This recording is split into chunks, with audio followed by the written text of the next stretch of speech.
This is the house that's located on 111th in Ashland, where the murder of Daryl Johnson took place. This is the kitchen window, and this is the upstairs window.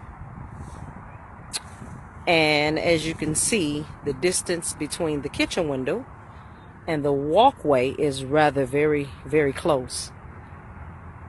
The young lady that actually witnessed the murder take place, she said that she was watching a movie. This is from what she told the detectives initially, is that she was watching a movie and she decided to come downstairs to wash dishes.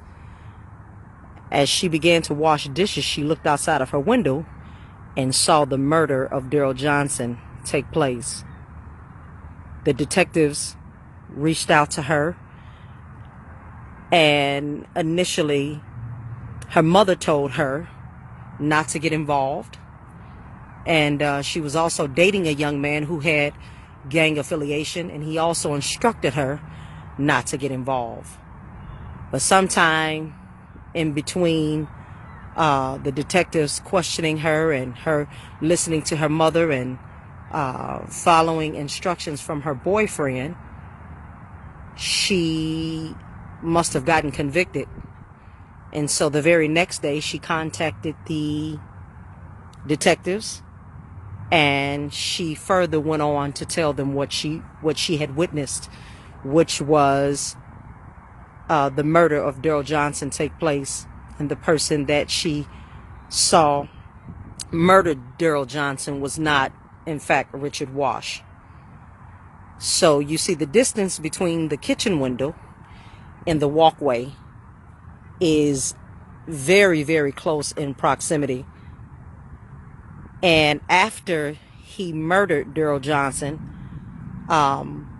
she stated that he ran into the direction of the tracks, which is what's before me. So there you have it.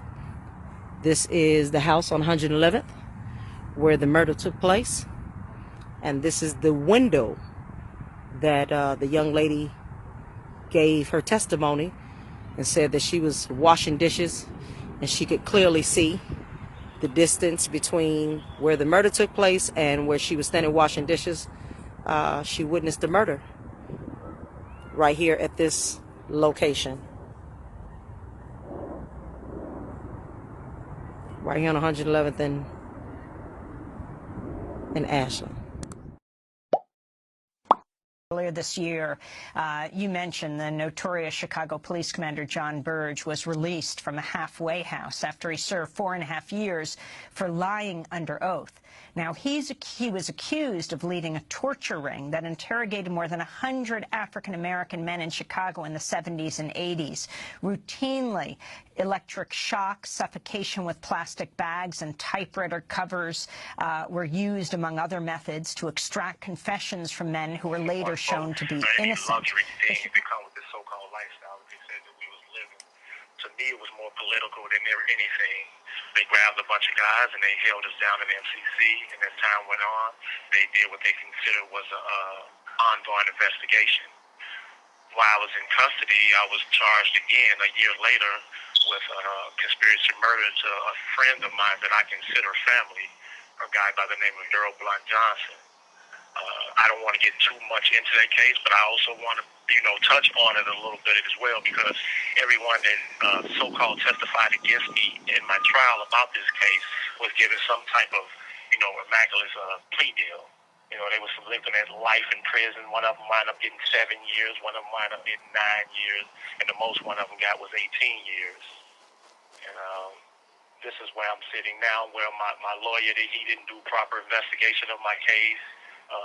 Things was just done horrible in the case as well. And what's going on with me now, again, you can find out more information about my case if you go to my blog at richardwatch.wordpress.com. Again, bro, it's a struggle, being here for something that had nothing to do with 26 years of my life that's been gone. But at the end of the day, I took those 26 years to rebuild myself and be proud of the man that I am today. And that's a man that's more concerned about the well-being of his loved ones, as well as his community as well. I know my mistakes that I have made in life, and I'm continuing to grow from those mistakes that I made. But what I'm being incarcerated and what I'm being held for now is something that had nothing to do with. That's why I need your help and the platform that you have and the people that's listening to be able to come back. That's definitely real, and that's what we're here for at the end of the day. To help brothers like yourself in situations like you in. If you can elaborate a little on the things that you have done to try to correct the process that was did to you, that have been done to you. What have you did to bring awareness to the flaws in your case and things of that nature? Are you being heard by the government? Are they giving you an opportunity to be heard? Well, these brothers these people that I should say. Well, like many cases as brothers and sisters that's incarcerated, once you get to a certain stage, the state, the government, they don't care. You know what I'm saying? The only thing they care about is the conviction. So you can have them dead to wrong and prove that they're wrong, but it's so easy to get in, but so hard to get out. And what I had to learn was, first of all, I had to rebuild myself and who I want to be in life. You know what I'm saying? What I want to do. And I couldn't help myself unless I understood my mistakes and what my growth needs to be. And that was, first of all, loving myself and knowing what I needed to do in life. And those things began to come to me, and I began to realize, what all had took place. First of all, I had an attorney by the name of Todd Urban that didn't give a care. He didn't investigate my case whatsoever. At the end of the trial, he came to the back of the bullpen and told me, well, Rich, what you can do is file an ineffective on me. If you go to my blog, you can also see information. That's what a young lady by the name of Kim Ashford said she witnessed this whole crime take place. She witnessed it. The police came to her house that night. She told the police that she didn't see anything. That's only because her mom told her not to get involved. The next day, a card was left. The next day, she called the police and said, listen, I did see everything, and this is what took place. And the reason why I said that, because my mom told me not to get involved. The person that this young girl identified, she's known for a very long time. She knows the victim, and also she knows the guy, the perpetrator that committed this crime. They apprehend this guy. This guy on several occasions gave different testimony about his whereabouts and everything. They charged this young man with this case. They charged him with this case. And then what's the coincidence that another young man by the name of Frank Pullen said the next day after this crime was committed that a car was brought to a shop that he was working in, and this car was registered to the guy that the young lady said she committed this crime. In this car, this young man said he witnessed blood on the door and the interior. The federal government seized this car. They did DNA testing on this car. But I don't know what was on there because my lawyer never discussed what was on the DNA testing on this car. He never discussed this with me. He never had our own forensic people to see if there was anything on there or anything of that nature. And it took them 9 years to take me to trial. Nine years to take me to trial for this case. And at the end of the day, my first lawyer, before I fired him, and hired the lawyer, Todd Urban, Stuart Katz, he would tell me for years, he don't know where this young lady at. They don't know where she's at. She's not in no witness protection or any of that. The same story with the next lawyer that I had got, Todd Urban, the lawyer that I went to trial with. They don't know where she's at. She's not in witness protection program or anything of that nature. So during trial, I asked him again. I said, what about the young lady that said what she saw? The lawyer told me this was on a Friday before we went for recess. I think I found her. So when the judge got up off the bench, and was getting ready to go to his chambers, he said, Your Honor, I have a witness. I probably want her again. He said, okay, fine. Have her in here by the Monday. Well, when Monday came around, they was ready to close. The state was closing. My lawyer closed. And so when I went to the back of the bullpen with him, I'm like, well, what happened to the young lady? That's when he told me, this filed ineffective on me. And so that's a process that goes on in the courtrooms that a lot of us young men, we sit there in our life just be thrown away by these attorneys that don't give a care. They're not being held responsible for their actions. The prosecutor's not being held responsible for their actions. The judges and so forth. They just want the public to believe, okay, these are just a bunch of radical individuals that we need to take off the street by any means. You know, don't worry about their rights. Don't worry about what we're doing to them or any of that. As soon as we mention gangs, or as soon as we mention that they're, you figure that they're black or Latino or poor white males, then, take them off the street. Don't be concerned about how we do it. Just take them off the street. And that's why I'm sitting here now. You had individuals that was promised this leniency over whatever crime that they committed to testify against me, and here it is. I'm sitting in jail with a natural life sentence for something I totally had nothing to do with.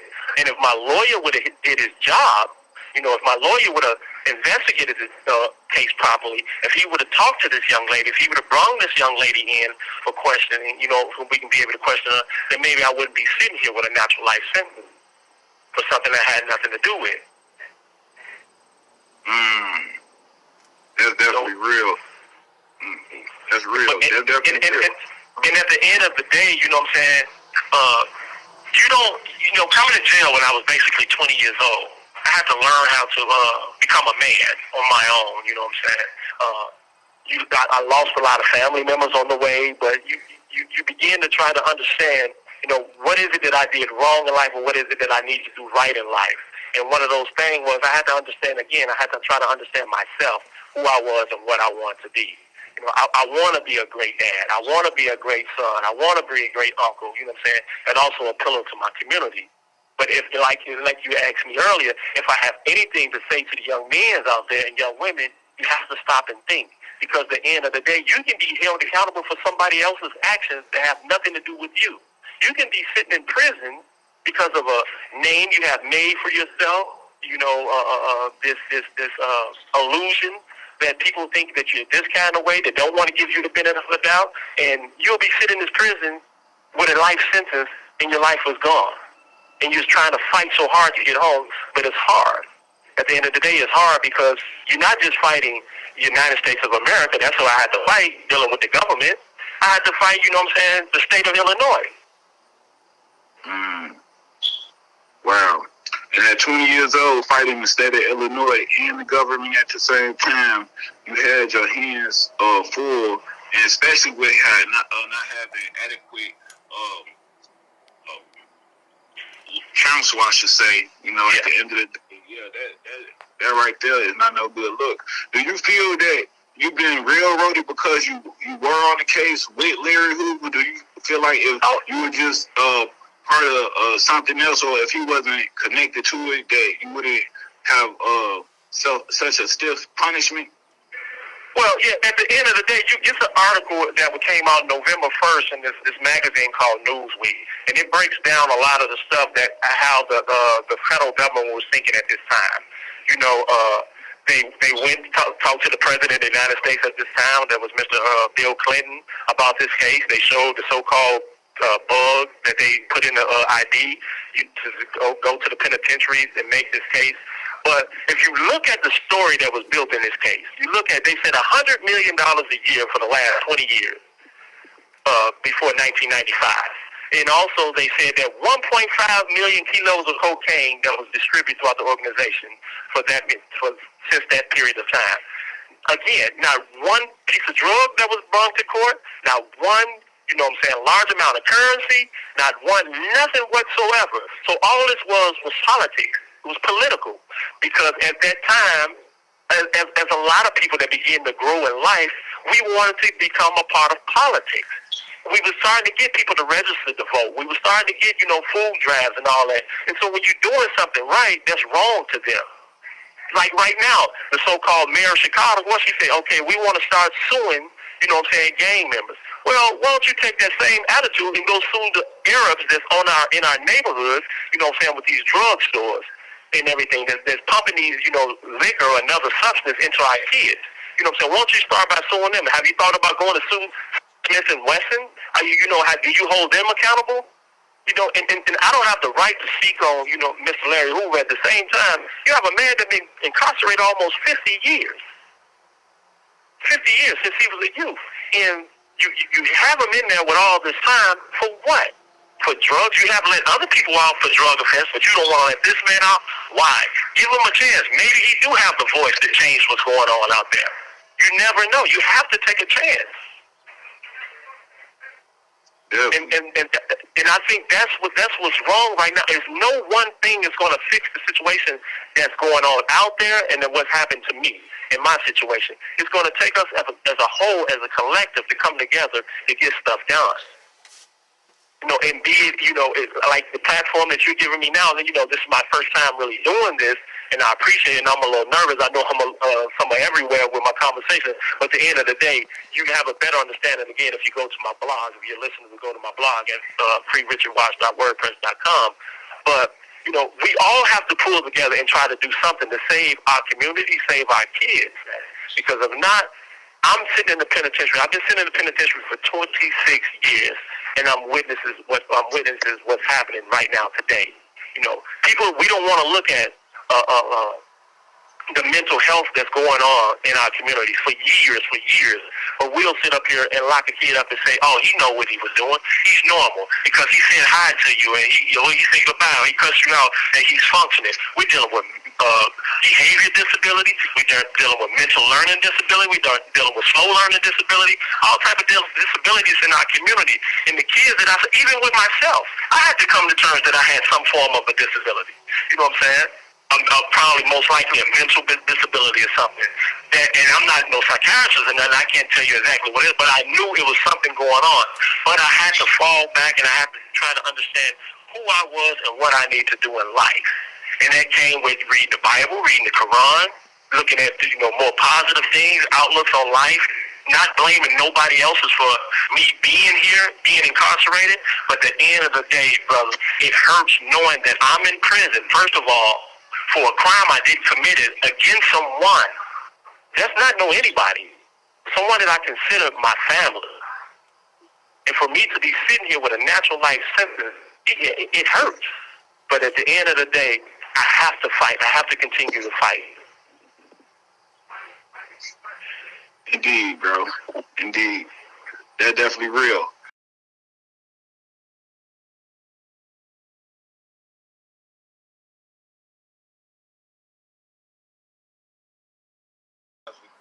Look, bro. Yeah, so if you can go ahead and continue what you were speaking about, the injustice and the flaws that you see in your case and how you see yourself as a political prisoner and things of that nature. If you can expound on that. All right, yeah, like I was saying, at the end of the day, it's people out there that know what took place in this case. It's witnesses that's been hid, it's witnesses that don't want to come forward.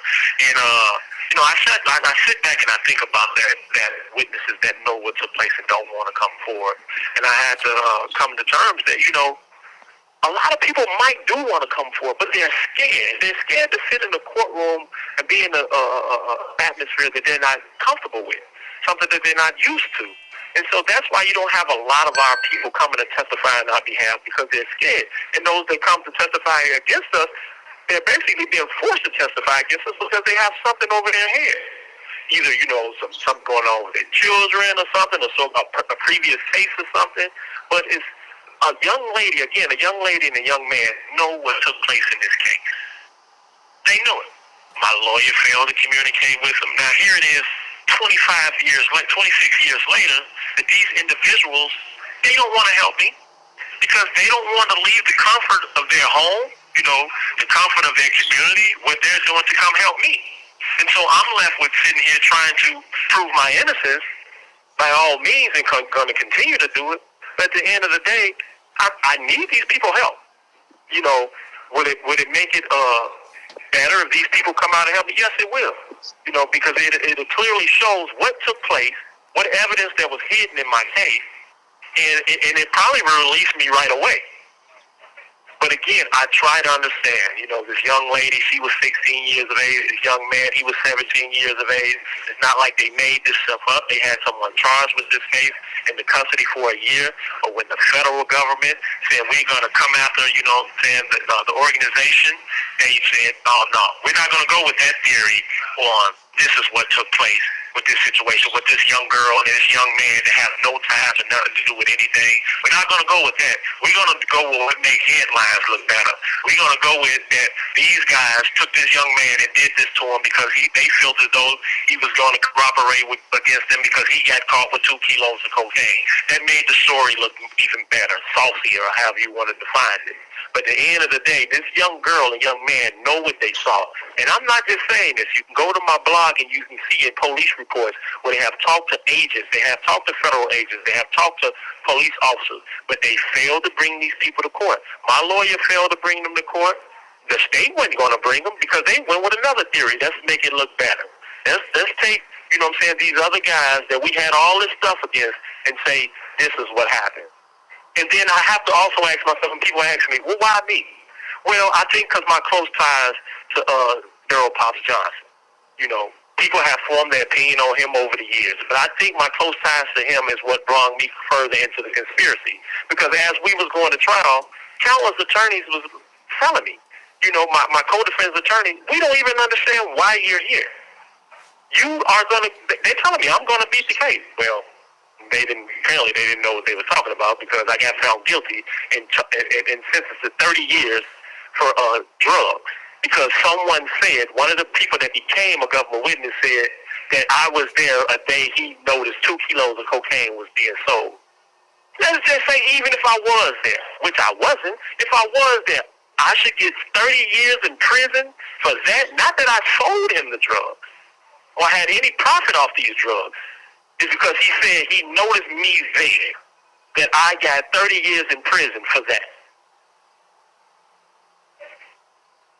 So the things that they have done, you know, it was by all means. And if you go to this Newsweek article that they posted, they said we have to take them off the streets, these guys, by any means necessary was the words that they used. We have to take them off the streets. And so what they did, they had a joint task force, not just the federal government by itself. Now I want you to pay attention to this, bro. Not just the federal government by itself because they said they were short of manpower. What they did was they got some officers, detectives that was from Chicago Police Department, some of them out of Area 2. Now, here's the thing with Area 2. Let's look at the history of Area 2. Let's look at the commissioner, Commander John Burge. Some of these guys come up under John Burge, and we all know, people of Chicago, or people may not know, the reputation that he had. You know, falsifying documents, torturing people. So these individuals and these officers took this same concept out there, whereas though they was forcing these witnesses to make these testimonies. I had a guy that made a statement in our case, and one day I was going to court, and I saw this guy in the audience, and he told me to call him. And I knew he had made a statement. And so when I called him, he said, Rich, listen, these people forced me to say this stuff. They kept telling me they're going to lock me up and charge me with murder on the witnesses and all that. He said they're going to try to charge me with robbing a government witness that was dead because they said I went in his pockets after he was deceased. I called my lawyer after I got off that phone with that young man. My lawyer subpoenaed that tape. Well, when he was subpoenaed that tape, when it came time for me to go to trial, the state wasn't going to use him because if they used him, I was able to put that tape up there saying, this is what you said. They didn't use him. So I asked my lawyer, I said, well, why don't we call Mr. Victor Boss? No, we're not going to call him because I think the case was looking good. And I have to take some responsibility because I sat there in court and allowed this man to just throw my life away. Completely throw it away. You know, with no problem. And then there's countless of us that's sitting in this prison right now today, and lawyers don't give a care because they're not being held accountable for nothing. You can show where a lawyer was wrong. Well, we filed these ineffective counsels. We can show where the prosecutor was wrong when we saw prosecutorial misconduct. But at the end of the day, nobody's being held accountable because the courts are not even making them held accountable. So when I sit in that courtroom, I'm going against the jury because they're looking at me as a young, or at that time, a young black male or a black male, gang affiliate, you know what I'm saying, a drug dealer, however they want to define me. I'm going against the judge. He doesn't care. He's getting paid. Either way it go. I'm going against a lawyer, paid attorney. He doesn't care. He's getting paid either way it go. Prosecutor, he doesn't care. He's just making headlines. So they basically trying to make their career off of you. It's basically, that's what happened. It's not basically good because right now, Mr. Ron Safer, that was the head of the federal prosecutor's division at that time. He got his own private law firm right now. You probably see him on TV here and there when they want to talk about different things that goes on.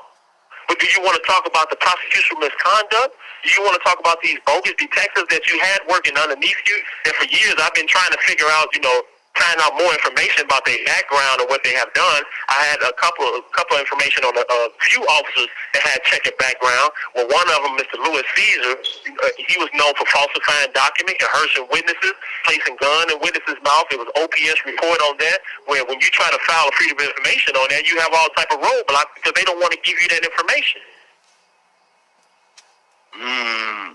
Wow. So it's so much out there. Again, and if people don't believe what I'm saying, you have the right as a citizen of Illinois. You can file a freedom of information to get any information you want pertaining my case or any other case that you want, to find out things about. But at the end of the day, again, brother, I keep saying this. I'm sitting in prison for something I had nothing to do with. And if anyone have any resources that can help me, any information that can help me, please reach out to me. Definitely. Because the help is needed. But right now, what I need more than anything, I need those signatures. I need people to go to my blog and sign my petition. And just don't sign it just to sign it. You can go in there, you can read my life story. You can go in there and look at trial transcripts. You can look at appellate briefs. You can look at the information that I'm bagging up my claims and showing my innocence, where these young men and women have gave testimony to detectives about what took place in this case. So it's not me just saying that this young girl said she saw this crime take place and they charged this guy and had him in custody for a year. Here's actual police reports that's bagging it all up. Why wasn't this evidence brought out? Because if the jury had heard any of this testimony, I would have never been found guilty. But what they heard was a whole different lie that basically my lawyer went along with. And at the end of the day, I'm sitting in prison with a life sentence. Wow. At the end of the day, man, your story is very heart-touching, and I think a lot of people can identify with this situation because so many of our black brothers and sisters are incarcerated for things that they haven't done. Have you came across a lot of individuals like yourself who are not guilty of things and just have been caught in scenarios because they are associated with individuals? Oh yeah, it's a bunch of people. I had ran into a older gentleman, and I don't too much want to speak on his case or whatever, but a guy named Jackie Wilson. You know what I'm saying? I think he was held accountable for whatever actions probably his sibling, his brother, or somebody probably committed. He's out right now. There's countless of brothers, you know what I'm saying, that I have ran across in my years in these penitentiaries, you know what I'm saying, that have went home for crimes they did not commit. But at the end of the day, the jury painted a picture, the prosecutor painted the picture, and the lawyers went along with it, didn't give them the proper defense, and the brother sat in prison for 20 and 30 years. The so-called alleged, here it is. Let's say, for instance, hypothetically speaking, that whatever scenario they say that took place in this case, the so-called alleged shooter is free. Everybody that so-called they said that had some kind of participation in this case is free, but you give me a life sentence. First of all, I had nothing to do with it, but still, okay, where's the fairness in the law? There's no fairness there. You're holding me so-called accountable for alleged crime I had nothing to do with. You're holding me accountable for somebody else's actions. You give me a life sentence? I'm supposed to have been charged with this case in federal court, but here's another scenario. Here's what took place with that. They wanted to put Daryl Pops Johnson on death row so bad they didn't charge me in federal court because it would open the doors up for him because the case against me was so bogus and so weak. So what they did was they said, here, we're going to give the state, because the state was working with those federal prosecutors because it was a joint task force, we're going to give y'all a case to prosecute. Here, y'all take Richie and prosecute that case. And so all the things that the prosecutor said during trial, how, they set up here and told the jury, in so many ways, if you don't find me guilty, that me and the Gangster Disciple will replace the American flag with the Gangster Disciple flag. That day there was a Martin Luther King's birthday, that we would replace Martin Luther King's birthday with our own birthday. So it was so much that they fed the jury to hear. Once they hear anything about gangs or organizations or however they want to define it, you're automatically guilty. That's real. You're not going to get the benefit of the doubt. That's right. That's not right at the end of the day, because it's a brother's right to band together. You can band together. Yeah. At the end of the day, yeah, you definitely can. That's our right. With that being said, how do you feel about all the individuals who are your co-defendants who have been released, things of that nature? Does that give you hope since you have seen your co-defendants being released? Oh, yeah, it really do, and it feels good. It feels good because when I talk to certain one of them, what I'm saying, they tell me how their day is going, how they going to work, how they're enjoying their time with their grandkids and their family members, and they have that second chance. And it feels great to know that that's what's going on with them. How they have jobs and stuff. Man, I can't even explain the feeling that I get to knowing the growth. Because if you look at it, I was 20 years old. Some of them was 30 years old when they was incarcerated. Now you're looking at men that's 50-something years old or whatever. They have grew. They understand. So you're going to give them life plus 60 plus 30 for a trumped up so-called drug conspiracy that you never brought not 1 kilo of cocaine to court to say this is the drugs we caught them with. You painted a picture of all this money, $100 million a year. You painted this lavish picture. You know what I'm saying? This is how these guys was living. This is what was going on with them. But again, did not produce anything. You didn't produce anything. And for the grace of the Creator that these brothers are beginning to get their life back. Look what you took away from them. And it was political. It was political. They didn't give a care about what was going on in the streets. When we began to march, when we began to sign people up for to vote, that became a problem. Because now, as we can see today, a few thousand votes can sway, the whole Democrats to a Republican. So if you have any type of, political, political force out there, then like many of them do. Like right now today, that's all that's going on. It's politics. And it so happens that gangs is the brunt of the politics. What are you doing out there to solve this problem? What are you doing for our community? You can get on the cameras every day and say, yeah, they're doing this, but those babies killing babies out there. There's no 50, 60-year-old men out there that's killing babies. Now we have 50, 60-year-old men that's acting like they're children. They're not taking the responsibility and helping out. But at the end of the day, those are kids killing kids. We have a mental health crisis that's going on in our community, that's going on in the prisons right now today.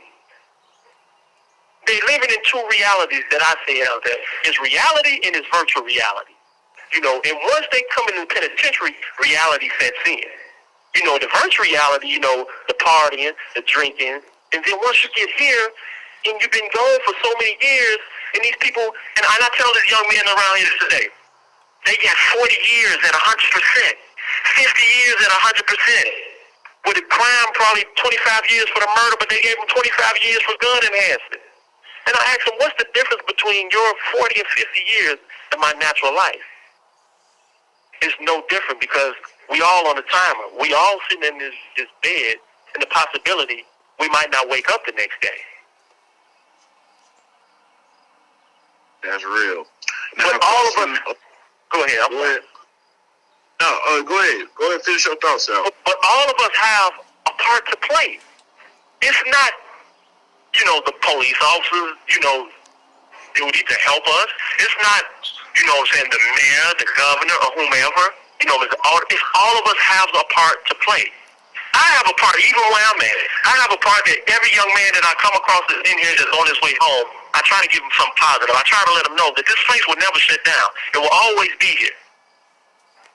That you need to try to do something. 1 minute left. With your life. And then even out there, and this probably be another story for another time, but even out there, what are we doing to show the young kids? We have to start at 4 and 5 years old. The kids are smarter than what we think they are. What happened to our, the basketball tournaments we used to have, the football, going out of town, going to the jails? What happened to all of that? That's real. Because it's a different culture out there. With the short time we have, can you go ahead and just let these people know before the phone cut off? What is the what would your second life be like if you was to be free? What would you do with your life? When you had your second chance, when you free. Well, the most important thing to me is my family. If I had a second chance, I would love to be able to make up to my children, to my mom, to my dad. Thank you for using Securus. Go to Richard Wash, WordPress.com. Get them signatures up. This Flacco. Back to the interview.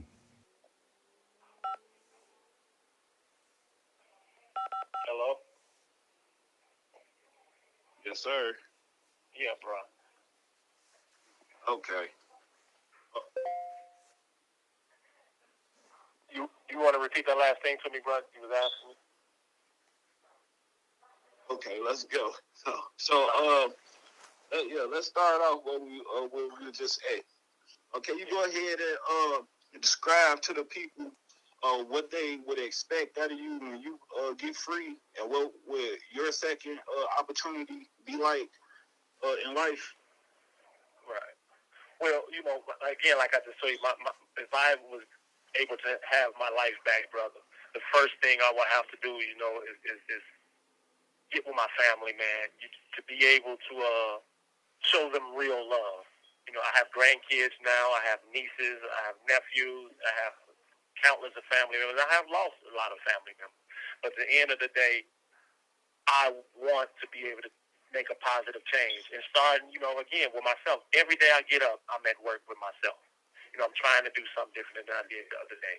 And brothers in prison have been in prison with me for years. They will tell me, I'm this way 24/7. And it feels good. It feels good to actually be Richie, not nothing else, being Richie. Some people might say Richard. But at the end of the day, it feels good to be that person, And at the end of the day, again, I would just love to have that opportunity to show my kids that I understand what it is to be a dad. Again, I was locked up at the age of 20. I didn't understand what it was to be a dad. I thought it was. But now I know how to communicate with my children. I know how to, give advice to my cousins and to my nephews and nieces and family members. So, and if I had the opportunity to get out right now today, I will try to do something. And to me, one of the things that I look back on my life that I enjoy in a person that we overlook was coaches. I just lost someone that was dear to me, was my basketball coach, Mr. Ernest Isby, that was a teacher at Esmond School. And those type of people in our life, they played a part. They was another parent. And I tell people all the time, my mom wasn't a drug addict. My father wasn't someone sprung out. I had good parents. They wasn't together, but I had good parents. But me, I became a part of a culture. And it's something that I went out, and that's what I take responsibility for. When I left home, basically at the age of 14, and began to roam the streets and thought what I was doing was grown. And it's something that the parents say to their children. I think we need to quit saying this. Oh, when you turn 15 or 16, you can get out of my house. You're grown. But you're not grown. Your child is searching for itself. And if you don't try to help your child, the streets will help him. And when the streets help him, he'll wind up here. And so at the end of the day, we all have a part to play. Just because that child down the street is not your child, he is your child. Because at the end of the day, he's going to grow up in your neighborhood. He's going to become something. And so we need to stop thinking that approaching a child or saying something to him, that's not my child, I'm not going to say nothing to him. That's what our own family. If we go back and look at family right now today, family is not what it was 20 and 30 years ago. Grandma's deceased. Everybody is only worried about their own individual family member, be it their own daughter or son, their nephew, their nieces, their cousins.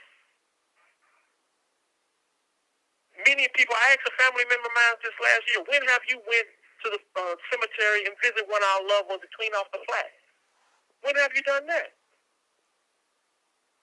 When have you thrown a family gathering that's not a family gathering that's filled with alcohol and drugs. And when have you just really sat down like we did when we was kids and really had that family feeling? And that's what's missing. We all have a part to play. And if it's even when you're seeing a little kid down the street there, I remember when I was coming up, somebody saw me doing something wrong. Hey, come here. But we have to start when they're 4 and 5 years old at an early age, because if not, it's another culture out there that's willing to take them when they're 4 and 5 years old.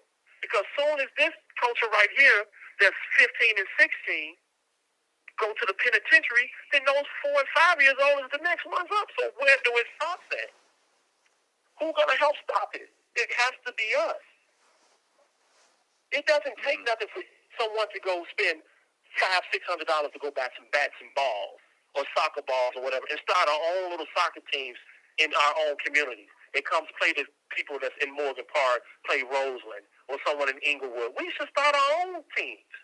Why do we have to wait on someone else to start these things to help our people? We're supposed to be men. Excellent point. At the end of the day, we got to do for our community. That's right. Yeah, we have to help our own. Who's going to help us? You know what they doing with the so-called money, the money that goes to our community? They put it into law enforcement. They put it into penitentiaries. They put it into all of that. Look at our neighborhoods right now today. I was just watching the news the other day, World News, Afghanistan. They just gave them billions of dollars. What have they gave the longest running war in American history is the war on drugs? What have they gave our community? Look at our community. You go and look at them houses. Look at the sidewalk. What do our kids see? It's hopeless. They don't see nothing. They see somebody driving down the street, bumping the sounds. They see bottles around. They see all of this. When I was growing up again, and I hate to try to be the one that seemed like, oh, well, you was going to lose, but I'm just telling you through experience and through what I have learned. You know, it was a guy, a cousin of mine by the name of Ronnie Showers, Big Hug. He used to tell us, take pride in your community. Say, don't bust bottles, don't write on the building, don't do that. This is where you live at. Who's doing that now? Who's giving those old values to the kids today? Nobody. That ain't my child. I ain't worried about him. Until you on the news that he done grew up and did something or was accused of doing something that's wrong. So again, brother, all of us have to take a part, man. From our sisters to our brothers, our sisters have to get with the little girls and teach them what it is to be a young woman. Our brothers have to get with the young man and teach them what it is to be a young man. Those people that have the jobs, that's working at the post office, working at the CPAs, that have jobs, been working for 20 and 30 years. Everybody's not going to be a basketball player or a rapper and get out of the community. That's definitely true. You've been confined in prison for over 2 decades. And my question to you is, what has been the motivational force to keep you positive, keep you strong while you've been in this situation that you're in? I'm glad you asked that, brother, because you know what it is? It's my family values. I knew I was brought up a different way. I knew I was taught something a different way, and I had to become who I was meant to be, Richard. I had to become that person. At the end of the day, I'm proud of that. I'm proud that I can get on this phone and I can talk to you and have a conversation with you, and also explain it and show you my vulnerable side. That I'm proud of that. That's what keeps me going. And the fact that I know that one day I will be home soon with my loved one. I'm proud of the man I am today and the man I continue to want to be. And I owe a lot of people apologies. I owe countless of women's apologies because my abuse towards them, not physical, but mental abuse. The way that we treat our women. At the end of the day, when these visiting rooms and these courtrooms, when you turn around and look, all is there in these visiting rooms is 90% women. Because the so-called buddies and friends, people that's rooting you on, they gone. Right now, you can't even probably call them and get $25 out of them. But these women that have held us down for so many years, from moms to aunts to girlfriends, they're the world. But we mistreat them, we misguide them, we misuse, make them not even have confidence in their own self thinking they have to go all out their way to belittle themselves, to be a part of our life, when we're not right. We have to get right in order for our community to get right, us men, us young men and grown men and older men. And I'm not trying to preach. I'm just trying to say through experience, what I have learned, what I have seen. I don't want to see nobody mishandling my daughter. But I have to look at it like my mom used to tell me before. Yeah, you're doing all this, you're mistreating women, but what about when your daughters become grown? What about when your granddaughters become grown? Would you like somebody to treat them a certain kind of way? Would you like to play with their mind and do all this different type of stuff? So we all have some growing up to do. And I'm not mad at anyone. I'm sitting in prison because I have learned. But I'm mad I'm sitting in prison for something I had nothing to do with. And I'm going to wrap it up, bro, because I don't have that much longer. But what I will like to say that, please, I'm begging people, please go to my blog and sign my petition. I need help. Please get any of your family member, friends, or whoever to go on and sign a petition. It's no just get out of jail free card. What I'm trying to do is petition Tim Fox to look at my case, to reopen my case, and give me a fair opportunity in court. That's all I'm asking for, a fair trial. I did not have a fair trial. My lawyer didn't represent me well. That's all I'm asking for, and all the evidence will show. And if you have any resources, anybody have any resources, you can go to my blog, you can go to my Facebook, you can reach out to me, and hopefully I can build a bond with new friends, old friends, and back with family members, but I need the help. And I appreciate you doing this, bro, and I love you, man, and I hope something came out of it. I hope I wasn't all over the place where people didn't understand me. Or everything is fine. Everything is fine, and I appreciate you coming on the platform, giving brothers and sisters an insight of your life and giving them wisdom at the end of the day.